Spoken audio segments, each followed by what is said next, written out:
Bonjour à tous, je vous retrouve aujourd'hui pour une vidéo de présentation sur la thématique du travail avec le son.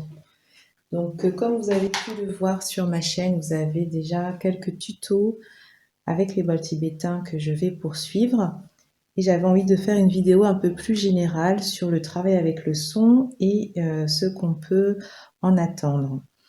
Donc, déjà, ça a un nom aussi en thérapie, on appelle ça la sonothérapie, où vous allez utiliser le son sous différentes formes pour aller travailler sur l'énergie, sur le bien-être, voilà, sur la détente, qui a donc différents objectifs.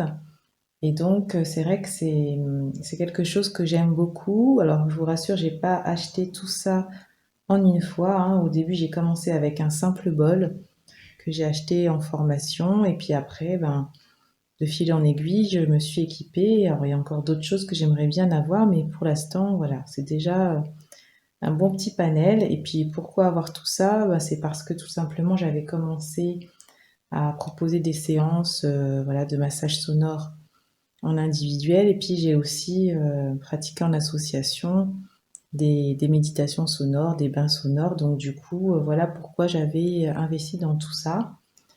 Et maintenant, j'ai fait, c'est vrai, un petit peu une pause dans ma pratique, mais je continue plus pour moi. Et puis après, pourquoi pas reprendre. Donc, je vais vous présenter donc un petit peu les différentes façons de travailler avec le son. Alors moi, ce que j'aime bien avec cet outil, c'est que finalement, ça agit à différents niveaux. Aussi bien au niveau subtil, donc énergétique, en travaillant sur les chakras, comme j'ai commencé à vous le dire, sur les méridiens, au niveau voilà, de l'harmonisation, des décristallisations. Ça va aller vraiment libérer ce qui est bloqué en vous, fluidifier la circulation de l'énergie. Donc ça va agir donc à un niveau subtil qui n'est pas forcément voilà, visible sur le coup. Mais justement, avec le son, ce qu'il y a de bien, c'est qu'on peut quand même se rendre compte de ce qui se passe en nous parce qu'il y a quand même cet aspect très concret où déjà on entend le son, donc ça sollicite de différents sens. On le sent sur notre corps avec les vibrations du son, surtout si vous travaillez avec des gros instruments et aussi avec les tambours, les bols, les choses comme ça.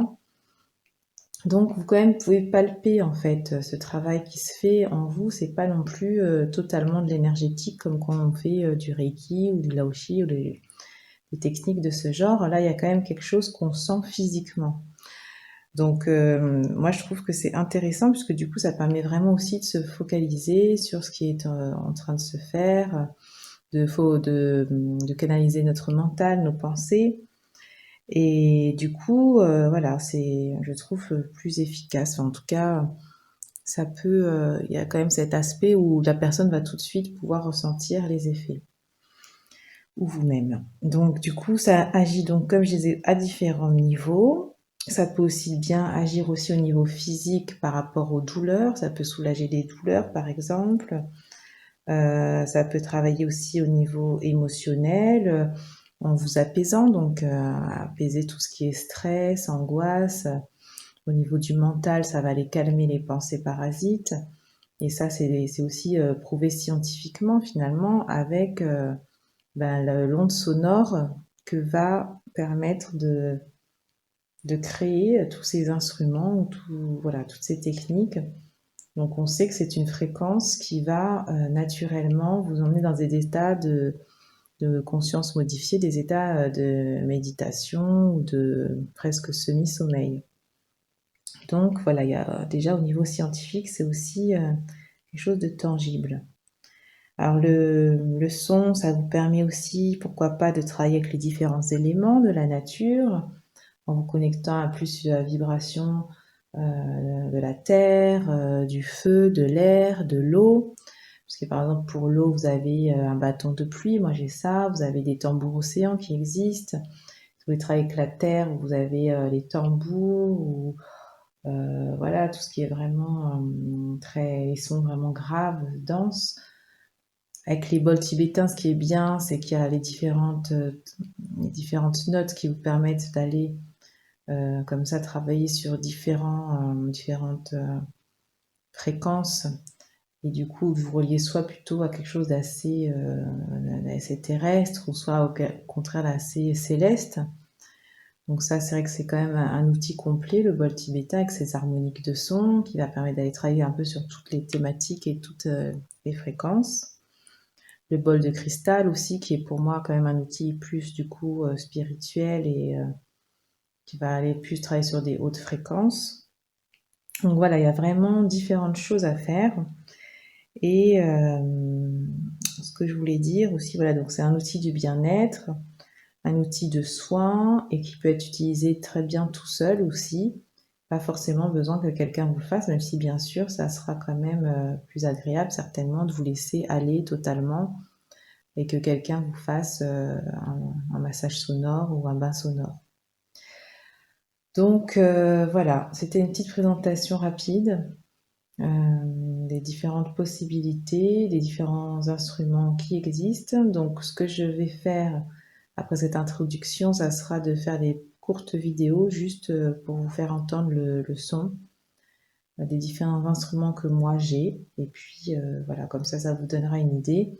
Après, c'est vrai qu'en effet, il y a aussi un coût à tout ça, donc c'est pas forcément non plus donné. Donc c'est vrai que vous pouvez voir peut-être pour commencer avec quelque chose qui est à un prix abordable. Moi, par exemple, mon tambour, c'est un tambour en peau synthétique que j'ai acheté, je crois, 60 euros. Les petits bols tibétains, voilà, vous pouvez en trouver aussi à peu près à ces prix-là, dans les cinquantaines d'euros, hein. Faites juste attention à la composition, mais voilà, il y a quand même quelques instruments qui sont abordables. Bon, les bâtons de pluie aussi, voilà, c'est un peu moins cher. Donc il y a toujours moyen de se trouver quelque chose. Il y a aussi même juste une petite cloche. Attendez, je vais vous en trouver une. Des petites cymbales. Ça aussi, ça peut être tout à fait quelque chose, voilà, qui est tout à fait abordable. Petite cloche Tincha, voilà. Donc j'espère que ça vous a éclairé déjà sur le travail avec le son. Et puis bien sûr, pas forcément besoin d'avoir des instruments. Vous pouvez aussi utiliser votre voix. Et donc voilà, ça c'est gratuit. Tout le monde peut le faire. En faisant par exemple du yoga du son, en chantant les différentes voyelles, en chantant des mantras. Et c'est tout aussi efficace de travailler avec votre voix et de faire différents exercices d'harmonisation énergétique ou voilà, de libération. Enfin, il y a plein de choses à faire aussi avec ça. Alors, je peux vous montrer aussi deux livres peut-être intéressants. Un sur les bols chantants et bols de cristal que vous pourrez trouver, qui est quand même assez complet, je trouve, et qui présente différentes façons de les utiliser. Et puis aussi, vous avez pour le yoga du son, pour ceux qui préfèrent travailler avec leur voix directement, ce livre aussi de pratique avec un CD et qui vous permet de travailler, voilà, juste avec le son de votre voix. Alors à très vite pour la suite.